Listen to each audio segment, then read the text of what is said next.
morning. Good morning. Happy Friday to everybody. It's a beautiful day because there's no snow on the ground. Oh, ice is my enemy. But anyway, I'm happy to be here. I have a great show for you this morning. My second guests are Allison Walker and Giselle Caver, and we're going to be talking about sarcoidosis. And it's very important that you listen to this and listen to some things about Giselle's story and Allison's story. But first and foremost, and Table Talk. I'm breaking in two new Table Talkers today. I think you'll be kind of excited about them. Mr. OZ Pye is one of them, and Mr. Banks, Lloyd Banks III. And this is OZ Pye the fourth, who's one of them. And then Darnell is going to be here also. But my first guest is a woman that I'm very, very proud to say I've known for over 10 years. I've watched her grow. I've kind of witnessed things in her life, and I'm so happily surprised because I never knew she would go in the direction that she did. And I'd like to introduce Miss Elise Smith. Good morning. Good morning, Miss Perryman. How are you? I'm fine. Now remember, projection is your life. Yes, ma'am. Yes, ma'am. Now, Elise, let's tell the audience, Elise has created something for plus-size women. Correct. Called Fatness Fiction. We're going to get to that in a minute because plus-size women, it's becoming the thing. About time. It's about time. My daughters are plus size. So many people in our families, are, including me some days, a lot of days of the week. I'm not that size 10 I grew up being. No, really, it was a 12. But that 10, I understand. But, Elise, let's tell the audience a little about your background. Sure. Well, we first met at Southfield High School. You were my theater teacher, so I really, really appreciate and remember that. But what literally started my journey with Fatness Fiction and Plus Size Magic Radio, I grew up in a bigger body majority of my life. So I've always been the plus size kid, the chunky kid, definitely was involved in karate. My grandma probably is looking like, what? You know how much money I pay for that? But nevertheless, I got up to like a red belt, y'all. I was kind of good, but I didn't know because Elise used to sit in the front. Remember, you used to sit in the front, and it seemed like she observed a lot. I had to, and one, probably didn't have my glasses on, so I couldn't see. So, glasses weren't cool when we was in high school. Now, I put on a good pair of shades.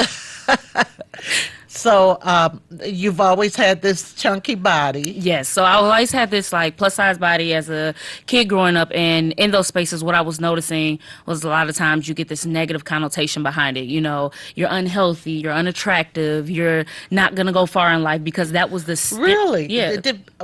Were there things that people said to you? Definitely, I heard it from my family. I heard it from friends. You hear, especially growing up as a high schooler, you hear it all the time. Most people will say different things that you actually think, people don't notice. Like, oh, you're not plus size. You're cute to be a fat girl. You're cute to be this. Yeah. And we as black people have a tendency to really do things like that because my daughter, she's kind of plus size, but she was up to school one day, and one of the teachers said to her, "You're a pretty dark girl." What is that? Right.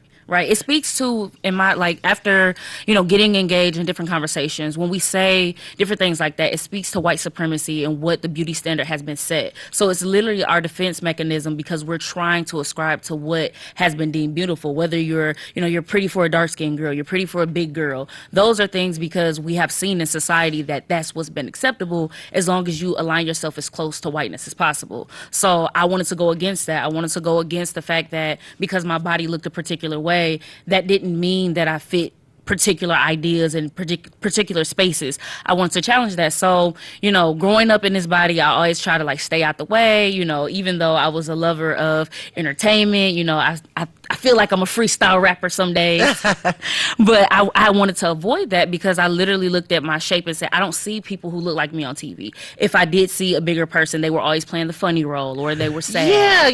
it was it's like stereotypical. Right. And the thing is that did you ever say to yourself, God, look at people say, golly, I wish I was like that. A lot of people do that. You did? So I remember my grandmother having like Ebony magazine. It was this one particular issue where Khalees was in there. She had on this turquoise and orange bathing suit. And I always just tell myself, if I could just look like that, I'll be okay. Like people will love me. I wouldn't have to deal with certain things. But I recognize like you'll never look like that because you look like you. So what are you going to do about that? Right. So it took a lot of remembering what I went through to get to the space that I am in today. So you went away to Eastern, Yep. right? Eastern Michigan. So I went to Eastern Michigan University. Shout out to EMU. Yeah, our school. Hey, now the Yeah, Big Eagle. Shout out to y'all. So I went to Eastern, and there I actually received my baccalaureate in healthcare administration. I always thought. Now, why did you go into that? I always wanted to be a doctor. I always thought that I was going to be a doctor until I took a biochemistry class, and it was like, no, you're not. And I was like. Fair enough. So I said, well, I'll go into the administration piece because for me, healthcare was important. Being raised by my grandparents, they were in and out of the hospitals, doctor's appointments. So I always thought that was amazing because these people were keeping my grandparents alive. So I said, how can I give back in those same ways? And I never forget, I went to the University of Michigan. I was walking through the Topman Center because my grandfather had to go there. And I was like, one day I'm going to work here. And I was at a community college at this time, and I was working on some bio homework. And I was like, one day I'm going to end up here. And then fast forward probably 4 years later, I was walking through that same building as a healthcare IT intern for Wow. the University of Michigan. So I was like, you just got to write it down. It'll happen. Right. And so I went into healthcare administration with that. I joke with my sister many times, like, I would never go into education because I don't know how to teach, because I don't have the patience.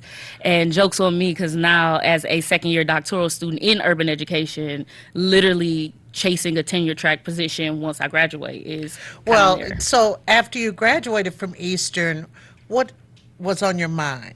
What was my next step? I always knew I wanted to get a PhD, so I knew I had to get a master's. So I was actually working for MCAN at Belleville High School. Shout out to my Belleville babies. And I was a college advisor because I've always been fascinated with the college experience, what that looks like. So I thought, what does that look like? And I talked to friends, and one of my friends in particular, she said, actually it was Miss Chalet. So I talked to Miss Chalet, and she said, have you thought about student affairs? And I looked at student affairs. I got into student affairs. I like that. And I like that. that's where I ended up in a college space. And I ended up, once I graduated, I went off to Indiana University. Well, my question is, did college change you from that girl who used to sit in the front in my room and you weren't loud really and stuff like that? It's not that you'd always volunteer for anything.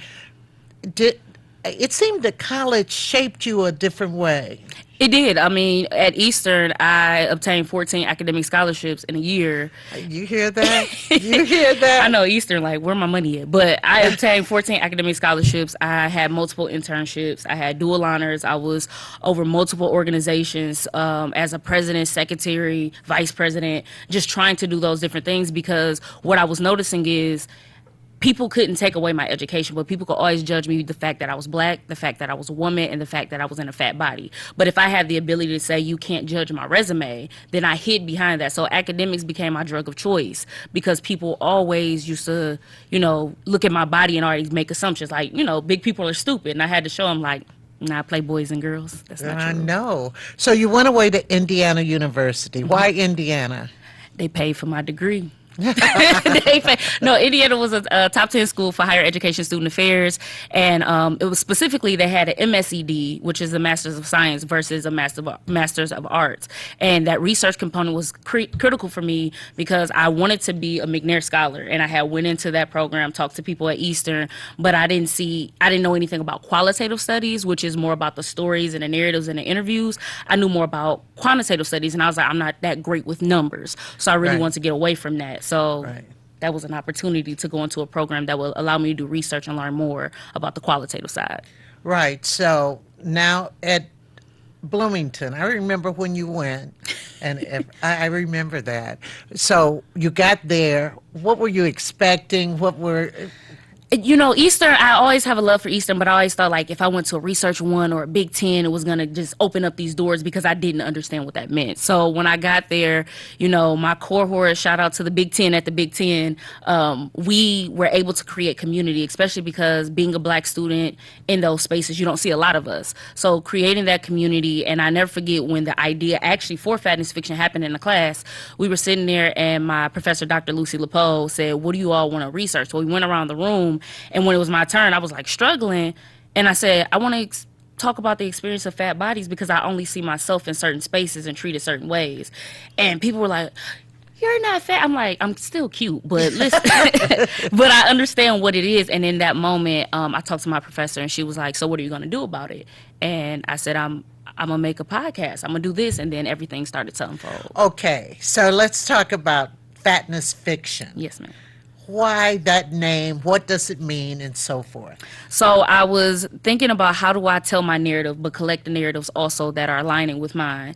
And when I sat down at the computer to make this Google account, I said, well, what's the name of it? I wanted fat to be in the word because I wanted to be able to reclaim that and show that it's a descriptor. It's not necessarily everybody wants to align like, oh, you're unhealthy or you're not taking care of yourself. And there's certain things that's complexity to that. And it's not true. No. It's not true. I remember a friend, Tom Joyner. He used to have even a bigger body. He married Donna Richardson. They're no longer together, but they had. He would work out. I've seen their workout room here. That's a beautiful picture of you that's on the screen. And you're showing some of the ladies on how they look, but he never would be skinny. Mm-hmm. Some people just never will be like that. Right. But they still are healthy. Mm-hmm. And see, a lot of people equate that, as you said, with being unhealthy. Mm-hmm. So, and that's when I came up with Fatness Fiction because fatness looks different on my body, whether you're on the larger end of the spectrum or the smaller end of the spectrum. And then fiction was basically a way to say, I want you to come to this page, this brand, and see that it's not these bigger people who are melancholy and moping around about their size. But what you find out is that you have educators, you have athletes, you have people who have been doing anything any other body can do and tell these narratives and stories. So when I created that, I wanted people to come there and see that the entire brand itself, the material pushes against the name, because where you think that it's going to be these sad people, it's actually the opposite. Right. So, and heavier people can be sexy. They can be everything. I know you just put your hair back. Yes, let's do that. But they can, and it was society who gave that label, that negativity to it. And when I noticed that with society, especially with this current movement, especially in body positivity, they were tokenizing certain bodies. So you couldn't have a stomach. Once you have a stomach or a double chin or stretch marks, you're automatically, dismissed as being desirable. And I wanted to switch that by showing it's more than just what we look at and what we see. I'm not always just talking about the fashion, but what about the fact that we have health disparities? What about the fact that we have people who are making change in the community and some people who are afraid to make the change because they know if they go out there, they could become a meme or they can be talked about simply because of the way they look and exist in their body. Absolutely. So you created a website, right? I created a website. The first thing actually came was Plus Size Magic Radio, which was slow it down. You start going fast. I'm slowing it down. Plus Size Magic Radio. Correct. Tell us about it. So Plus Size Magic Radio is a podcast where I reach out to everyday folks, some people who are, have high followers on Instagram, people who are friends, people who are in the community, just reaching out and asking them to have a conversation about who they are and how they define their bodies. So the first question I always ask guests is, how do you define their body? And for some of them, it was like, I never had to think about that because the world had already defined it for them. Mm. So creating that space for them. So we talk about, what do they do? Are you in entertainment? Are you an educator? Are you someone in the community? So it's a vast amount of people. And I literally just released my 85th episode last week. So thank you. I'm trying to get like you, Miss Perryman. What's that? But anyway, I'll go. Your 85th? 85th in 2 years. Now, when does it come on? And How can people get it? Sure. Every Monday, it's been finals week, so this week I had to focus on the paper, but it usually comes out every Monday at 10 a.m. Eastern Standard Time. You can find it on Apple Playlists, and you can also find it on SoundCloud. So those are the spaces that I'm in now because, budgets. Fatness Fiction Radio. Plus size magic radio. Plus size magic radio. Yes, ma'am. Plus size. Yes. So it's Plus, intentional. right. And so you interview people, or they can call in, or what? So I interview people. So I'll reach out ahead of time and send an email after. I try to be intentional. I look at their Instagram profile, their Facebook, to learn a little bit more about them, to make sure that it's a fit. Because there are some people who may have a plus size body who actually are totally against it. They're self-loathing. They don't love themselves. And in that space, I'm trying to create community. I'll never forget, this mother reached out to me, and her daughter was 15, and she was on her way to homecoming, and she said, I let my daughter listen to a few episodes. She was like, because she did not want to go to homecoming because she never wore a dress without any sleeves. And she said after listening, she actually wore a yellow dress, which was my brand color. That's your brand color. I thought you were going to wear it this morning. I wanted to, but I was like, is it too bright today? Oh, no. So this mother told me, like, her daughter literally chose to go to homecoming because she had listened to some episodes, and that was the point for me when I said you can't give up on this work. Because if I could tell myself 15 years ago that you're going to be okay, I wonder where I would be right now. I'm happy now. I like where I'm at, but I just wonder what that would have looked like. Yeah, sometimes as I think about you, sometimes you almost seem like you wanted to shrink in that seat, shrink back, don't look at me. Yeah. You did. You really did. Because a lot of times you want to shrink because you don't want to become the butt of a joke. And, I've seen it too many times. You can't trust the environment sometimes. No. But, I tried not to have that kind of negativity, because people had to get up and perform. You had to get up and perform. And I don't think I know nobody ever talked about you. Well, I'm glad to hear it, but I think when you have so many external factors, especially when those external voices become your own, and you manifest that to say, yeah, I'm that person because, growing up, oh, make sure your clothes aren't too tight, or let me see what you're wearing today, or don't eat that. What color? Well, yeah, you couldn't. Growing up, I literally was probably in black and white all the time, which is which I'm doing today. But if you check my Facebook, I wear a little bit brighter colors. Oh, and we saw that beautiful picture of you. Thank you. Yes. So even though some of the strongest people are actually fighting a lot of things. And I will say, on a day-to-day basis, I go through a lot. Some days I wake up in the mirror and I'm like, you cute, sis. Some days I wake up like, go back to bed, try it again. But it's normal and you have to deal with that. So now being, days away from 30, I would never, ever go back to a space where I would be self-loathing, not like myself. Because, one, they make cute clothes now. I don't have to worry about that. But also because when I hear people say, like, please don't stop, I can't stop on people who actually find value in the work. And the Fatness Fiction website, tell us about it. So it's Fatness Fiction. It sounds how it is. It's FATNESS and then fiction. And on here you can find a plethora of things about different events, like photo shoot tours that I've been on. Yes, let's talk about that. Tell us about it. So the photo shoot tours happen because as a child I always wanted to do photography, but growing up low income, you don't never think that's going to pay off. You always go be a nurse, go be a teacher, especially in black communities we hear that. And because of that I was like, okay, I'll figure it out later on. So I ended up using my brother's camera years ago, but then later teaching myself. So what I wanted to do is I had talked to models and interviewed models, specifically Romikia Brown in Arizona.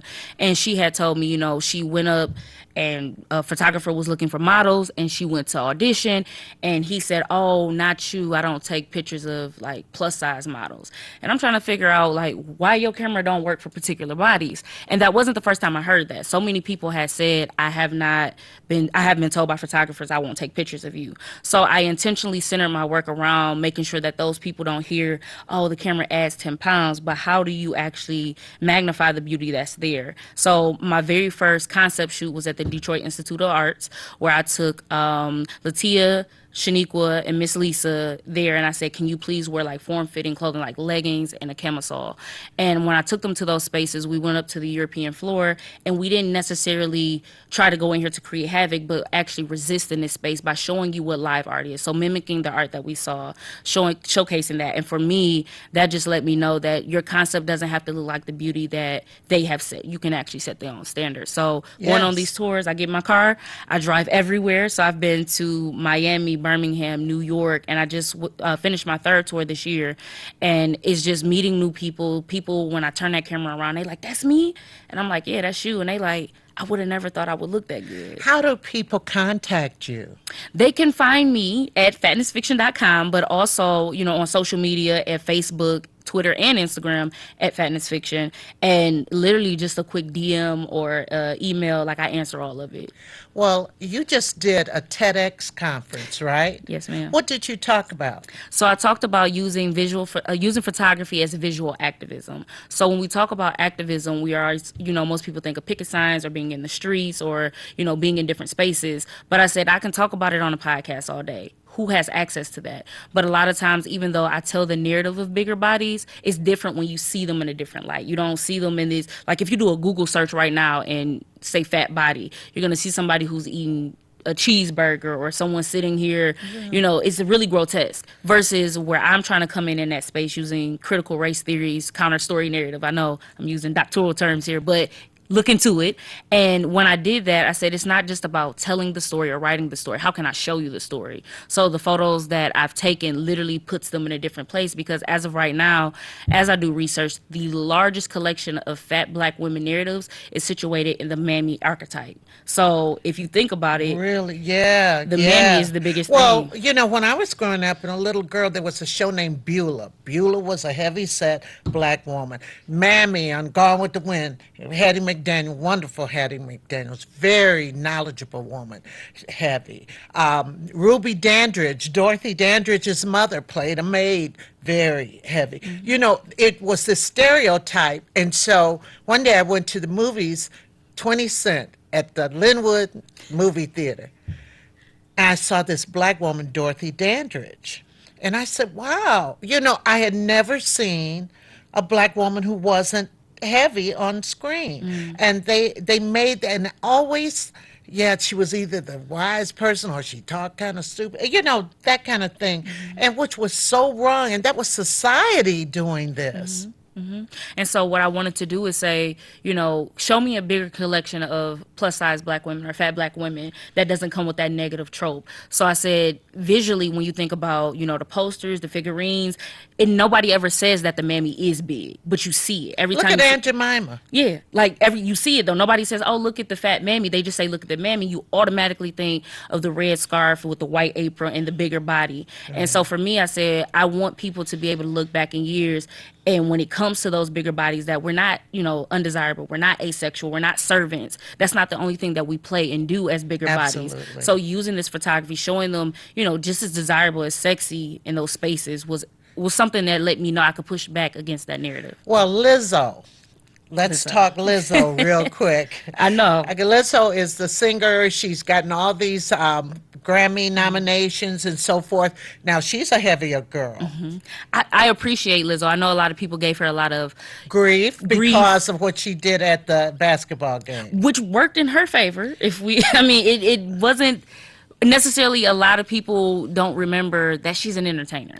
Yes, but, okay, it was at a family basketball game, and maybe somebody wasn't ready for their 5-year-old to see a heavier woman with a thong on, and she turned around and, you see the hips moving. I think another audience, it's fine for another audience, but that was a family situation. And I can understand and sympathize, definitely empathize with what people may have said in that moment. But I think a part of me, because of doing the work that I do, that's not my choice of dress. It just never has been, never will be. But at the end of the But she is an entertainer, like you said. yeah, she's an entertainer. But you need to pick where you do certain things. I think that if she thought twice about that and she saw little Robbie over there, little Jamal over there, maybe Jamal's mother wasn't ready for Jamal to see her, see that part. Right. I think a part for me though is, time and space, people are going to talk But regardless. I think she's beautiful. Oh, I love Lizzo. Like I appreciate the fact that she's making space there.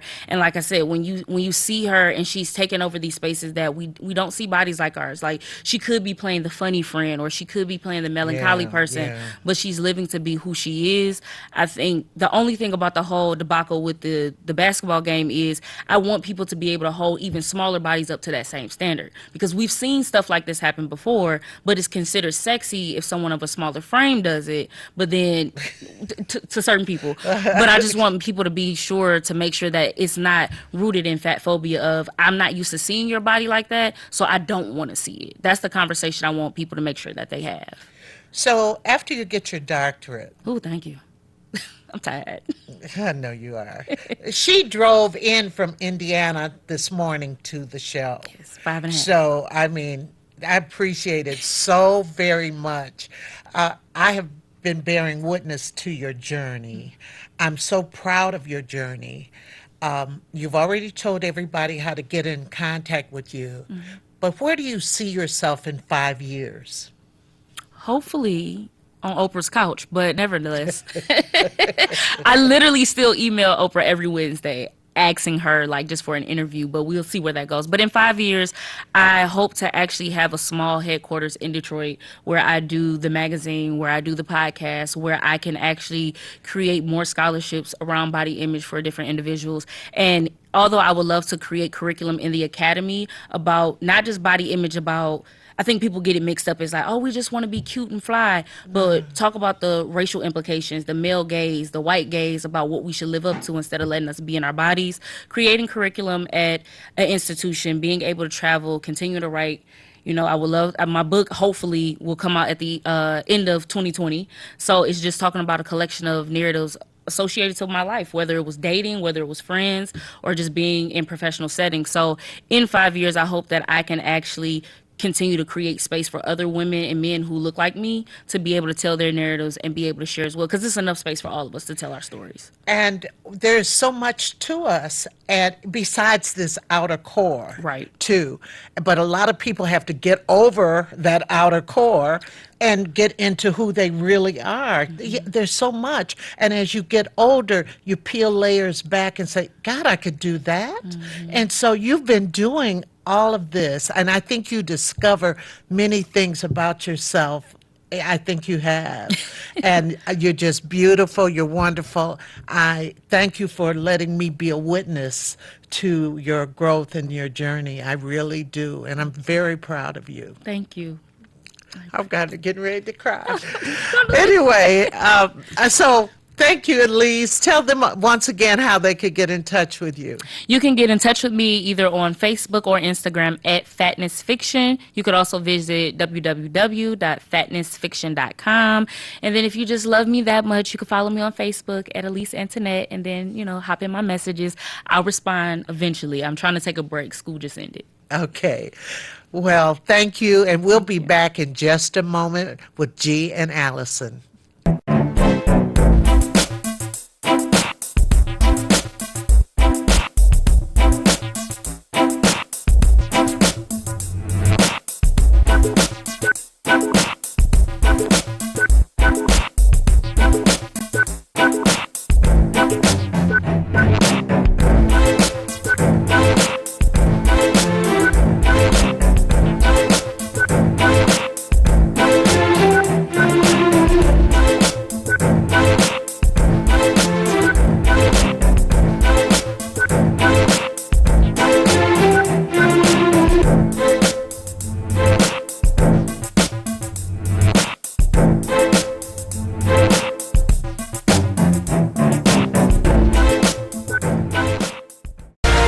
Environment is so friendly. Always feel like home. We have so much support from the staff. You meet people who are like you. I always had a passion to help others, so this is the perfect place for me. You're not afraid to reach out. For our Kiwang camera. Makrit Shonga, Ethiopia. Javed Khan, Bangladesh. Dennis Kerr, Bosnia and Herzegovina. They give you what you need for the future. 107.3 FM, WVIE. How would you like for this to be you? Well, it could be. If you have the desire to be an independent radio personality, paying yourself, this is your chance. WVIE 107.3 FM and WHPR 88.1 FM are looking for people with outgoing personalities who can attract sponsors.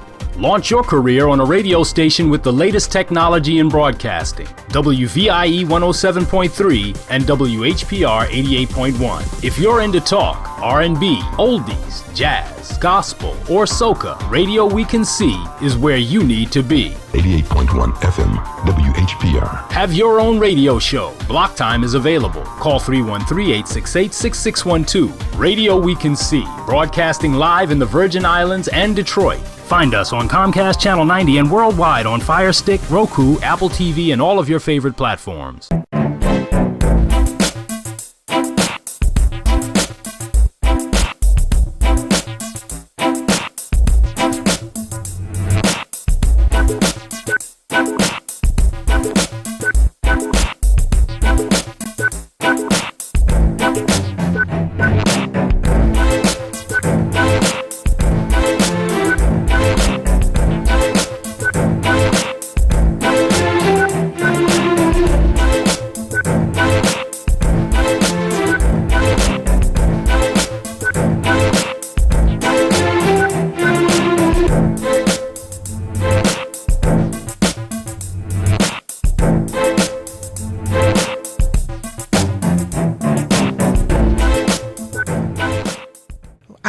I am back with two wonderful women, Giselle Caver, who I've known for a long time now, and Allison Walker.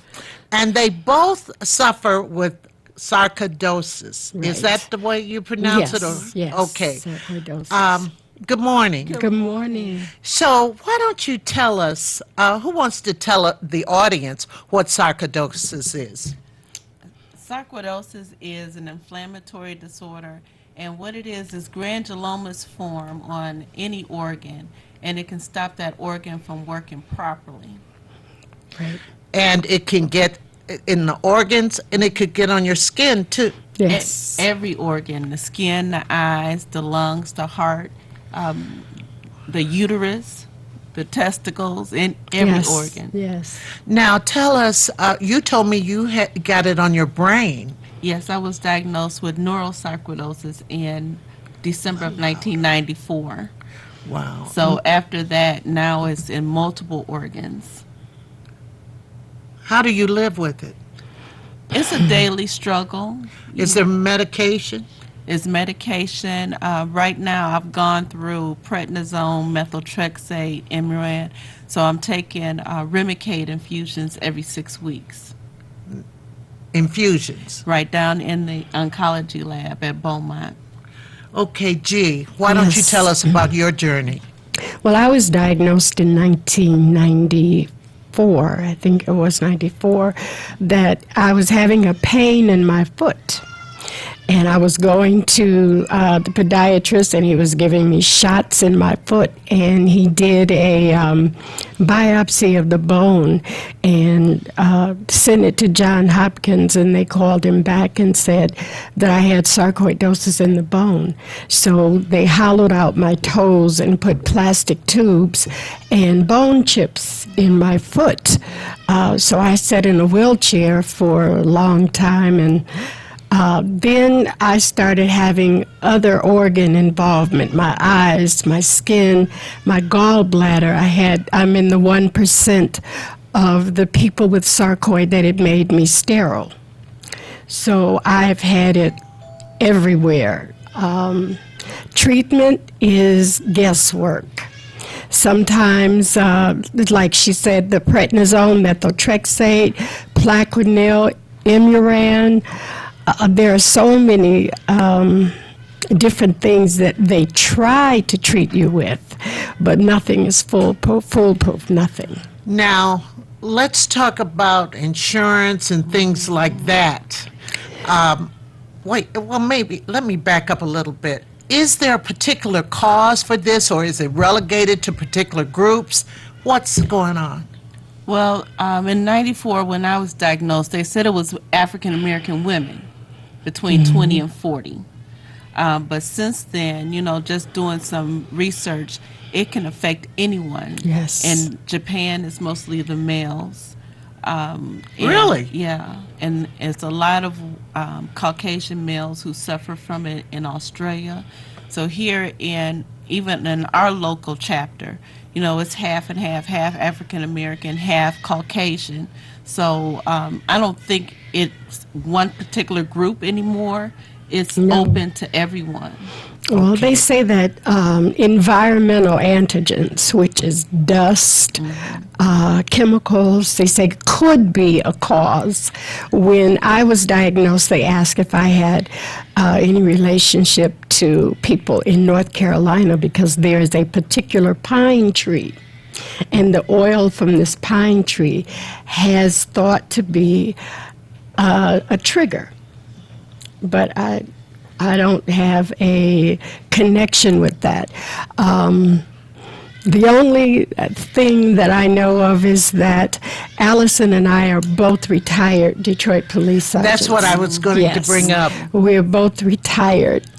And I'll go on and finish that part. Okay. We're going to go to a quick break in a second. Because the buildings that we worked in were not necessarily clean. When I was diagnosed, they wanted to try to make me take a non-duty disability retirement because they had no idea what to do with someone with sarcoidosis. But I was so close to retirement. I had 4 years, and I wasn't going to let them put me out taking part of my pension. So. Well, we're going to go to a quick break. Everybody, we'll be back in just a moment. We're going to go to a quick break.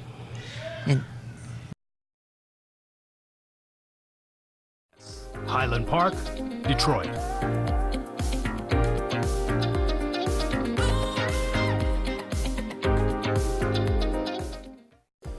The views and opinions expressed on the following show are not necessarily the views and opinions of WHPS, its affiliates, management, or sponsors.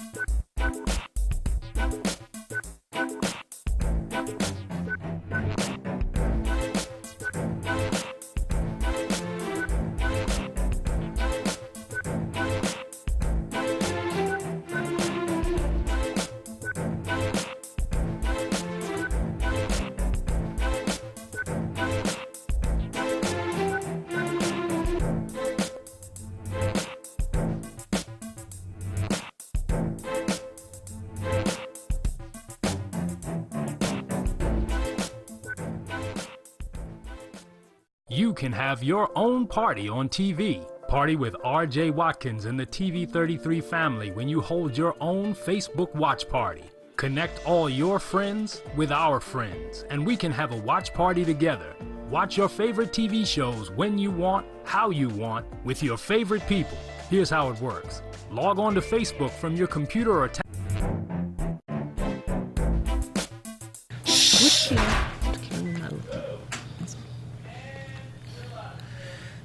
And so we were talking about the police department and how you had that 4 years to go. Yes. Did you work that 4 years?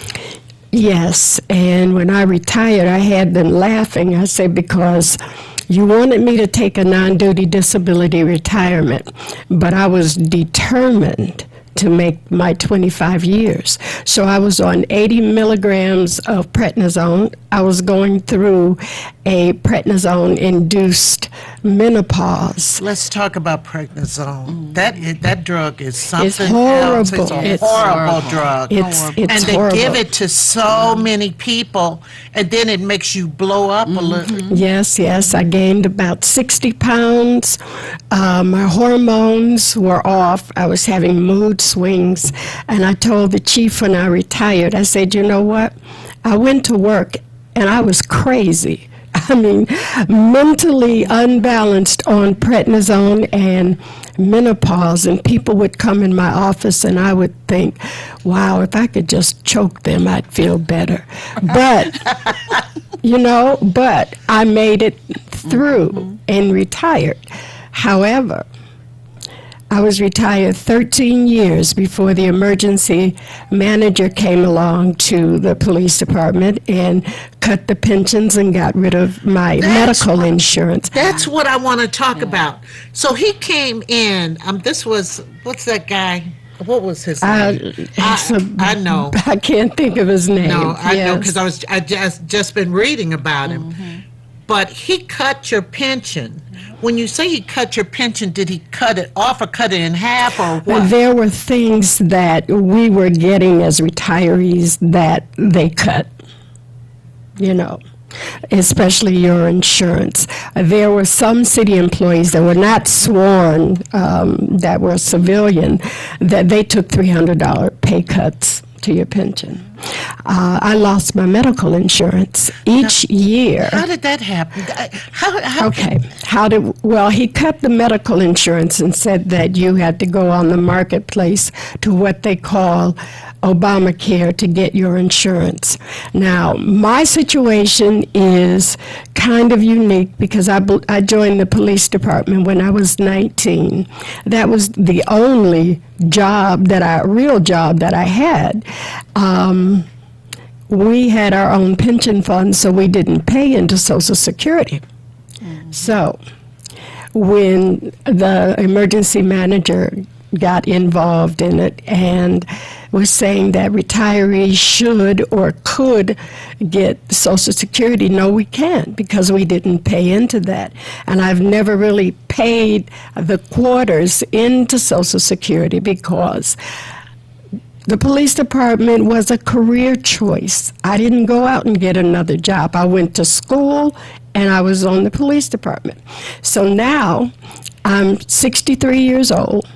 I make too much money to qualify for this, but I ain't old enough to qualify for the Medicaids and all the other things for seniors. I've been retired 20 years. I don't qualify for any of that. And a lot of our members are in that same situation. When you have sarcoidosis, it's challenging, and a lot of people can't work. Right. And their employers are not compensating them. They have to quit. So when you quit, you don't have insurance. So now you're living with this chronic illness where you can't pay your bills. Right. You can't buy personal items. You can't go to the doctor. So when you go to the emergency room, they know nothing about sarcoidosis. All they do is stabilize you. Right. And they send you home. So now you're in that cycle of emergency room, home, and we've lost a lot of members, either from this disease or by suicide. Suicide rates for our members is high. So, it's debilitating, not only...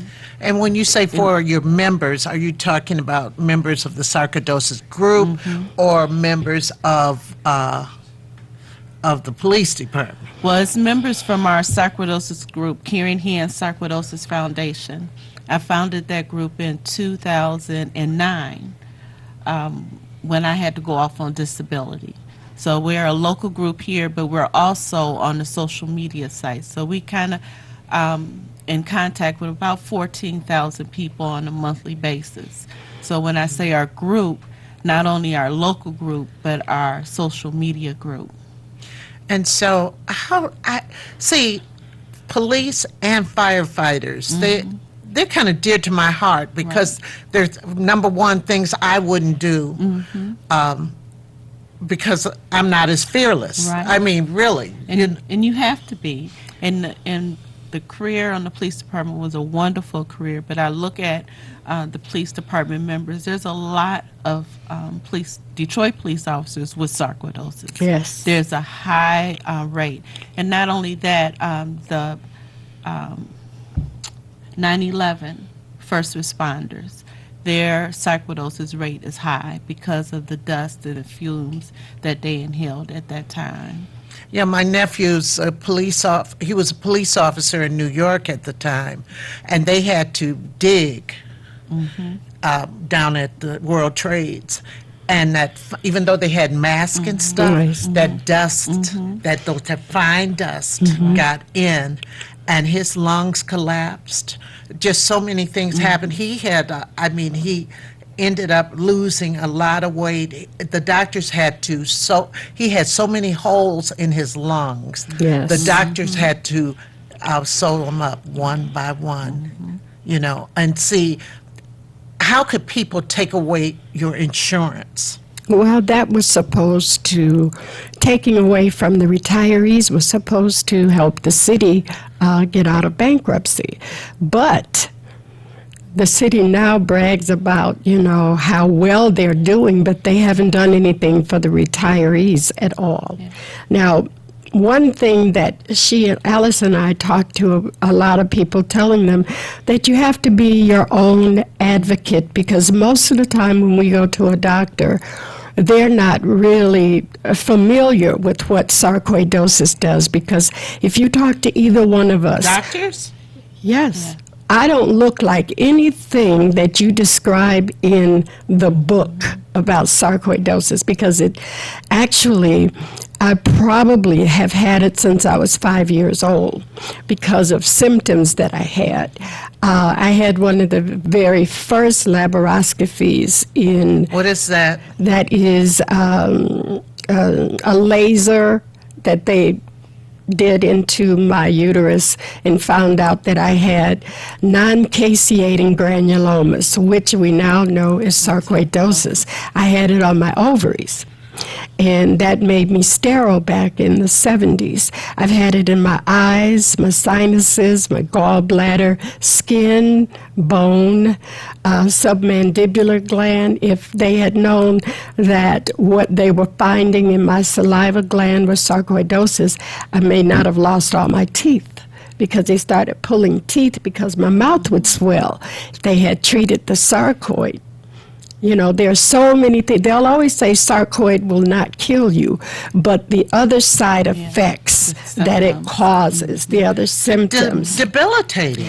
Extremely. Because I have it in my bones, I hurt every day. There's nothing, you can't put a Band-Aid on a bone.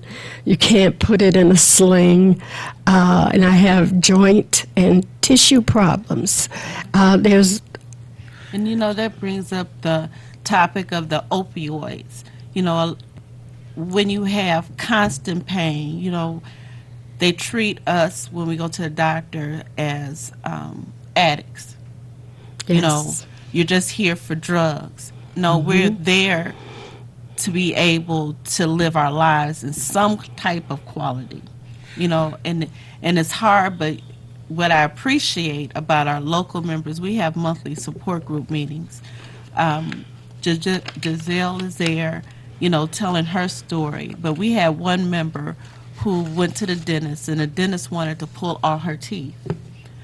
So, you have to go to a doctor that's familiar with the medication you're taking. Prednisone will break down your bones. Yes. You'll lose your teeth. You'll have to get hip replacements. You have all these issues. But when you're in a group of people who are living what you're living with, you get information to help you to go to be your own advocate. When you go to the doctor, have your list of questions. I go with a list. I go with my journal. And you have to be able, if your doctor's not willing to talk to you, it's okay to fire your doctor. They may be a good doctor, but they're not good for you. Right. Now, there's a fundraiser, and is it this week? Yeah. Next No, week, it's Friday. next week, That's yes. right. Next week, Friday. It's in my head. It's Kwanzaa is back, and is this going to benefit? Yes, I'm very proud of some of the friends that I have that have been supportive. Well, you've been supportive to so many people. Renee King Jackson and Yes. friends are putting on this. She asked me what could she do for me, and I said, well, I'd like to have another Kwanzaa celebration. So Kwanzaa, is a cultural celebration for Pan-Africanism, where from the diaspora, the people that we look at our history. And Kwanzaa was started in 1966. And it's a celebration of their 7 principles. And the principle that they picked for me on the 27th is Kuji Chakalea, which is self-determination. Right. And we have to have, when you suffer from an autoimmune disease, you have to have that self-determination to be an advocate for yourself, find what works for you, find the doctors that understand what you're going through. So this Kwanzaa celebration, the proceeds will go toward, portions of proceeds will go to Caring Hands Sarcoidosis Foundation.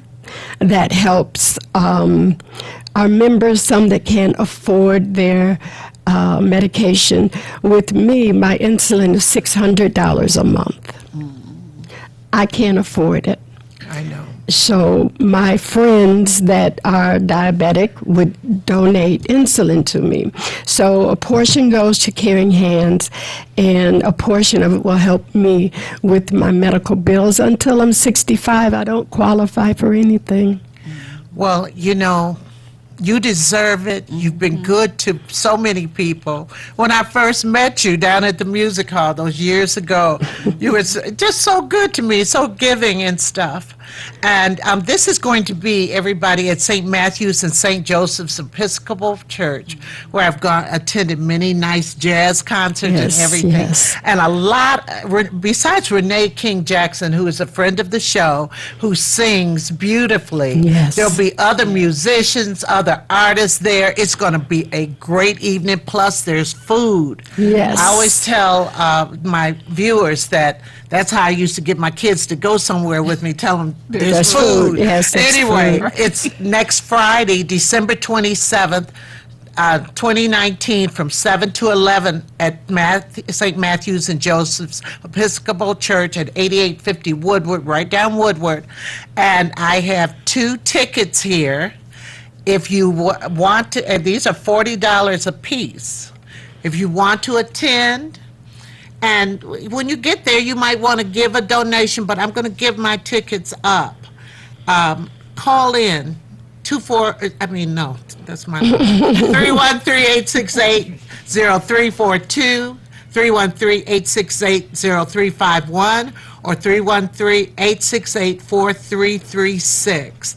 And this is going to be a wonderful concert. I'll probably still be there anyway. Yes, ma'am, you have to come. Yes, I will be there. And if you want the tickets, call in. We have another hour because we have Table Talk coming on next hour. Now, how can people, before I wrap, how can people look up the Caring Hands Foundation? They can look up Caring Hands Foundation on our website, caringhandsofmi.org. That's caringhandsofmi.org. You can reach us on all the social media sites under Caring Hands Sarcoidosis Foundation on Facebook. On Twitter and Instagram, we're sarcoid_network. Can you tell us real quick what the symptoms are? Shortness of breath. You can lose your eyesight. You can have a cough that lasts forever. You can have joint pain. It kind of depends on what organ is involved. If it's your skin, you'll have lesions. Sometimes quarter-sized bumps from your knees down. If you have a fever that lasts too long, just a low-grade fever, night sweats, the list goes on. And the constant fatigue. Okay. Oh, gee. Fatigue, That yes. makes you worry. Right. So Yes. that's caringhandsofmichigan.org. And I have these 2 tickets for you. Ladies, thank you so much for coming on, for not only the education, but we want to know what we can do You know, we can do. Ain't no way you're supposed to be suffering like that. And I want everyone to come out because Giselle, she supports everyone. She does. She So it's time supports for us everyone. to support her. Kwanzaa is back Friday, December 27th at St. Matthew and St. Joseph's Episcopal Church, 7 o'clock. And if they'd like to make a donation, they can send it to the church in my name or Caring Hands Sarcoidosis. Right, absolutely. All right, everybody. We'll be back with Table Talk, and we have two new Table Talkers I have to introduce you to. We'll be back in a moment.